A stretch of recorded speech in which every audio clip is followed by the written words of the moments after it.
યોજનામાં વિકસિત ભારત જે યોજના માટે અહીંયા મંચ ઉપર બેઠેલા મહાનુભાવો, અધિકારીગણ, ગામના સરપંચશ્રી, ગામના વડીલો, ભાઈઓ બહેનો, પ્રાથમિક શાળાના આચાર્યશ્રી, સ્ટાફ અને વાલા વિદ્યાર્થી ભાઈઓ બહેનો, આપણે ભારત સરકારની યોજનામાં આપણે ઘણા બધા લાભ મળે છે. એમાં પીએમ આયુષ્માન કાર્ડમાં જે આપણી સરકાર નરેન્દ્રભાઈ મોદીની સરકાર જે 5 લાખ રૂપિયા હતા એમના 10 લાખ રૂપિયા આપણે સહાય માટે કરી દીધા છે. એમાં આપણા ગામના ઘણા લાભાર્થી ભાઈઓ અને બહેનોએ લાભ લીધો છે.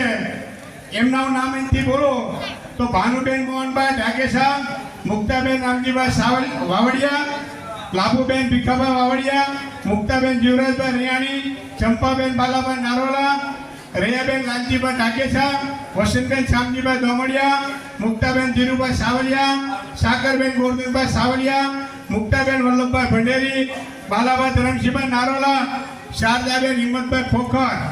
આ બધાને આપણે આયુષ્માન કાર્ડમાં બધાને ઓપરેશનમાં સરકારશ્રી તરફથી જે આયુષ્માન કાર્ડ છે એમનો લાભ લીધેલો છે.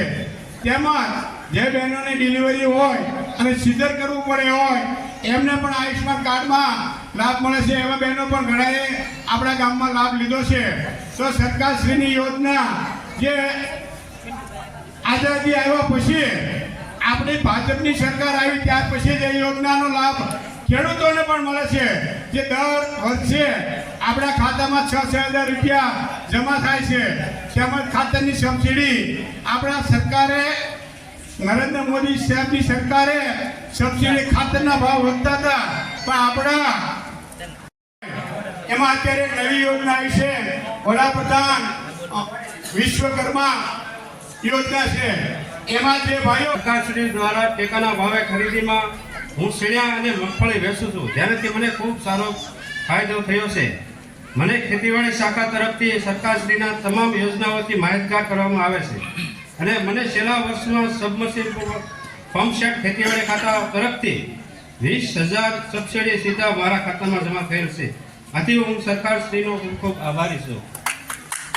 આપ સર્વનું હાર્દિક સ્વાગત કરું છું. હું સાવલિયા મિશા મધુભાઈ, દુધાળા કેન્દ્ર નંબર 3 ની કિશોરી છું. વિકસિત ભારત સંકલ્પ યાત્રા કાર્યક્રમ અંતર્ગત કંઈક કહેવા માંગુ છું. સરકાર શ્રી દ્વારા આંગણવાડી કેન્દ્રમાંથી દર મહિનાના ચોથા મંગળવારે પૂર્ણ દિવસની ઉજવણી કરવામાં આવે છે અને ત્યાંથી 15 થી 18 વર્ષની કિશોરીને પૂર્ણ શક્તિના 4 પેકેટ આપવામાં આવે છે. તેમાંથી અમે વિવિધ વાનગીઓ બનાવીએ છીએ. આંગણવાડી કેન્દ્રમાંથી ટીએચઆરમાંથી બનતી વિવિધ વાનગીઓની રેસીપી બુક આપવામાં આવે છે. તેમાંથી અમે વિવિધ વાનગીઓ બનાવીએ છીએ અને તે ઉપરાંત આંગણવાડી રસોઈ શોની ઉજવણી પણ કરવામાં આવે છે અને આંગણવાડી બહેનો દ્વારા અમને આંગણવાડી કેન્દ્ર પર લાઈવ વાનગીઓ બનાવતા શીખવાડે છે, જે ખાવાથી અમારું વજન અને એચપી વધે છે. આંગણવાડી કેન્દ્ર પર પૂર્ણ દિવસમાં અમને વિવિધ રમતો રમાડવામાં આવે છે. આંગણવાડી બહેનો દ્વારા અમને કાયદાકીય માહિતી, કૌશલ્યવર્ધક તાલીમ આપવામાં આવે છે. આ ઉપરાંત સરકારશ્રી દ્વારા સગર્ભા અને ધાત્રી માતાઓને 4 પેકેટ માતૃશક્તિના અને 6 માસથી 3 વર્ષના બાળકોને 7 પેકેટ બાળ શક્તિના આપવામાં આવે છે, જેનાથી બાળકમાં કુપોષણનો દર ઘટે છે અને બાળક તંદુરસ્ત બને છે. અસ્તુ. જય હિન્દ.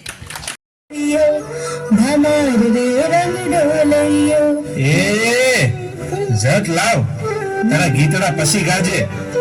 પેલા ઓલી યુરિયાની થેલી મારી ઉતાવળા હો ભાઈ સાહેબ. આ જેટલું વધારે વેરશું ને એટલું જ મોલ સારો થશે.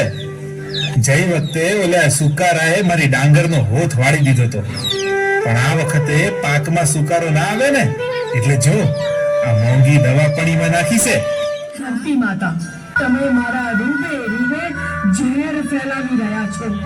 મારા તણે તણમાં જંતુ નાશક અને લીધે મારી ભીની માટીની સોડમોની ક્યાંક ખોડવી ગઈ છે. મારું ઋતુચક્ર ખોરવાયું છે. આ કમોસમી વરસાદ તમને ચેતવણી આપે છે મારા સંતાનો કે હજુ સમય છે સુધરી જાઓ, સુધરી જાઓ, સુધરી જાઓ. હે માં, અમે ભૂલ કરી રહ્યા છીએ. પણ આ પૃથ્વી પર બધાના પેટનું ભરણ કરવા અમારે કાક તો ઉગાડવું ખરું ને.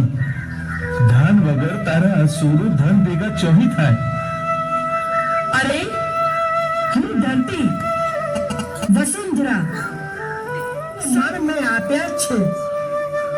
તમે વાવેલા એક કણને મેં માન કરીને આપ્યા છે.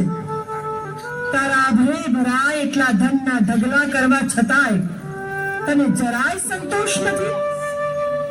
હે મારા પુત્રો, આજે પૈસા આપીને તમે ઝેર ખરીદી રહ્યા છો. તમે વધુ ને વધુ પાકની આશાએ મારા ઉપર જે રાસાયણિક ખાતર નાખો છો એ તમારા પેટમાં જ જાય છે. ત્યારે મારા હૃદયમાંથી ચિત્કાર ઉઠે છે, હજુ પાછા વળી જાઓ મારા સંતાનો, હજુ સમજી જાઓ. આવતીકાલે તમે જ નહીં હો તો પછી આ રાસાયણિક ખાતરથી પાકેલા ધાનના ઢગલા ખાશે કોણ? મને ચિંતા છે તમારી આવનારી પેઢીની, આવતીકાલની. અકાળે વૃદ્ધત્વ આવ્યું હોય. માં, એ મારા માટે અમૃત પાન છે. તમે જીવામૃત, ઘન જીવામૃત અને બીજામૃતનો ઉપયોગ કરો. સૌનું પાલન અને પોષણ કરનારી, સૌને સદાય આપનારી તમારી આ શસ્ય શ્યામલા માતા આજે તમારી પાસે કંઈક માંગવા આવી છે. શું તમે મને હું માંગુ તે આપશો? હે શ્યામલા, સરનામ, સુશ્રુતા, ધરણી માતા તૈયાર છીએ. તો આજથી એ જ હવે આપણા સૌની આશ. હે શસ્ય શ્યામલા માતા, અમે તમને વંદન કરીએ છીએ. હે ધરણી, હે ભયા છીએ.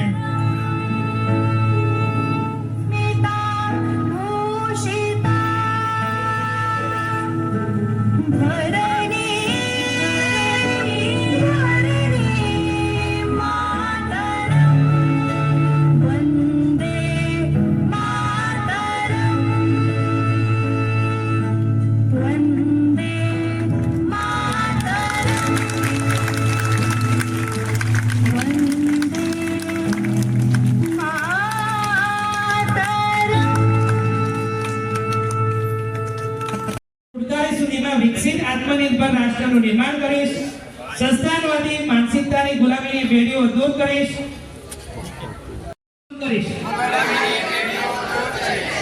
આપણા વારસાની ઉજવણી કરીશ. એકતાને મજબૂત કરીશ અને દેશની રક્ષા કરનારાઓને સન્માન આપીશ. હું નાગરિકની ફરજો બજાવીશ. ભારત માતા કી